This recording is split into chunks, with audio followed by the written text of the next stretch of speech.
Welcome back to Creative Manifestation. Today I wanted to talk about what it takes to grow out your gray hair. I was thinking about this, what it takes to do this, to go on this journey and grow your gray out. Number one is conviction, to stick to the path regardless of what shows up in your reality as far as outside things that make you feel like you can't do it or make you feel like it's a wrong choice, which would be people, which would be, I would say, media as well. Just like whatever media you watch, being kind of influenced by that. One of the things that I don't do is I don't really watch a lot of mainstream media, I would say. I don't watch like the news. I don't watch reality TV shows. That's something I've eliminated. Focus on the things that I want to learn or expand into.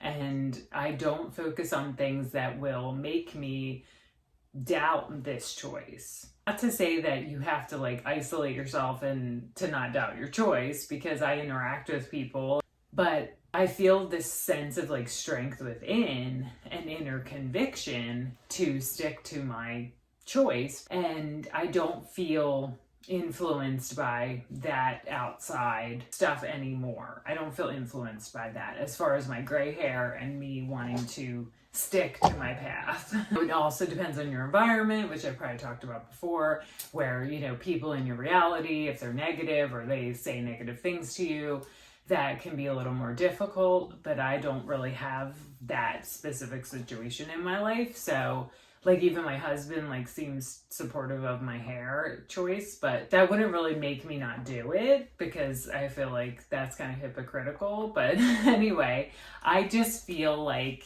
it depends on like your situation, you know, who's in your reality. Because in this light, my hair doesn't really look that gray, but it looks grayer in other lights. But I definitely have like salt and pepper hair, and I have, you know, this chunk of hair in the front. And that's another thing, a chunk of white, you know, the gray in the front.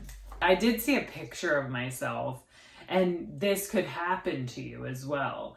I saw a picture of myself a while ago. I didn't like the way my hair looked in the photo. It was like, because I felt like it was like this white chunk, like, and it looked like almost like a headband of white. And I was like, oh, I don't like the way my hair looks. And I just kind of didn't listen to that voice. You know, I was like, you know what? Just ignore that voice in your head that's judging yourself in this photo. That picture could have made me go back to coloring my hair. But, you know, the truth is, it's an illusion. The whole thing is an illusion. This hair color thing is an illusion of a vision of yourself that you put an identity to, you put a meaning towards, you put a meaning to this hair color. People in general put meaning to the hair color, and it's really meaningless. It's just the meaning that we give it that gives it the power over us. I've seen bad pictures of myself with my hair even colored. So it's just this illusion, you know? That particular thing could have stopped me, but it didn't. That's the conviction part. Just really being willing to stick to the path, even though you may have doubts. You may see a photo of yourself you don't like. You may feel just whatever it might come up for you. This is kind of how I saw it. I was going to stick to this path no matter what.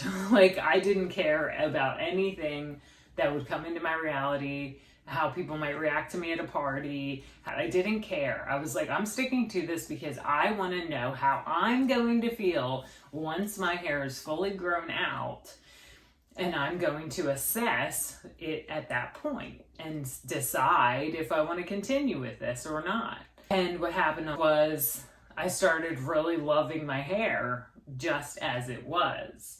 And you may feel the same way. Conviction is a huge part of this. Your why. The number 2 thing was your why. And for me, my whys were my health situation. I had I had to have cataract surgery in my left eye, which I've talked about on my channel before. That was almost coming up on my 2-year anniversary of my cataract surgery. Putting the dye on my head, that I didn't want to be putting the dye on my head anymore. I didn't want to be putting those chemicals on my head anymore. Curiosity, as I've said before, how would I feel with my gray hair? Would I feel good about myself? Would I feel, just how would I feel in general? Would I accept it? Would I love it? How would my hair be even? Like, I was curious about that, just even with like my thyroid issues and things, going through cycles of losing hair and just all the things that you go through with your thyroid. I have Hashimoto's thyroid, which is an autoimmune disease, which is, hair color is linked to autoimmune disease. These were things I started to figure out on the journey. I didn't even know that at first. And that was another catalyst or really a motivator to stick with the path. Self-love is a why. Being able to accept yourself as you age. And I choose to age naturally. Doing my own therapies or whatever I do, my facial exercises and, my natural aging practices that I like to do. Because I want to be happy with myself and love myself through the years, aging naturally.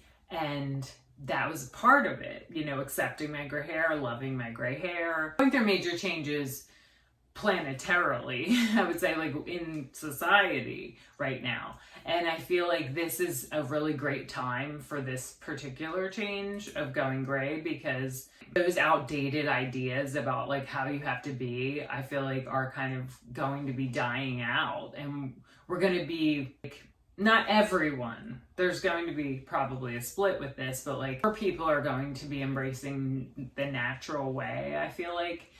And it's not going to be as strange. And the third thing I wanted to talk about was your vision for your future, your vision for your life, your vision for who you see yourself as. I think that's a really big one, because how do you want to see yourself in your older years?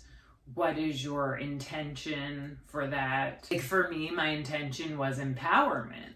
To feel like an empowered person. And I haven't always felt that way in my life. In fact, I felt very disempowered for a very long time in my life. And so I wanted to be empowered. And especially like as a woman in the world, I wanted to feel empowered. And I feel like as women, we haven't been empowered in society. And I wanted to feel like an empowered woman, and I know that's my choice and it's up to me to feel empowered, because that's the only way to really change the outside, is to change the inside first. So that's my vision. That was my vision, to be fully empowered in my life and walking into that state in the future. Living more authentically as well to myself is part of the empowerment.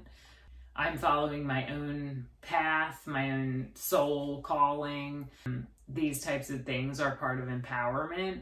Not following others, not like being dictated to about how I should be. And so that's part of my own empowerment personally. And maybe you can relate to that. But I think those are the 3 top things of, growing out your gray and what it takes. And really to fully like go into the journey.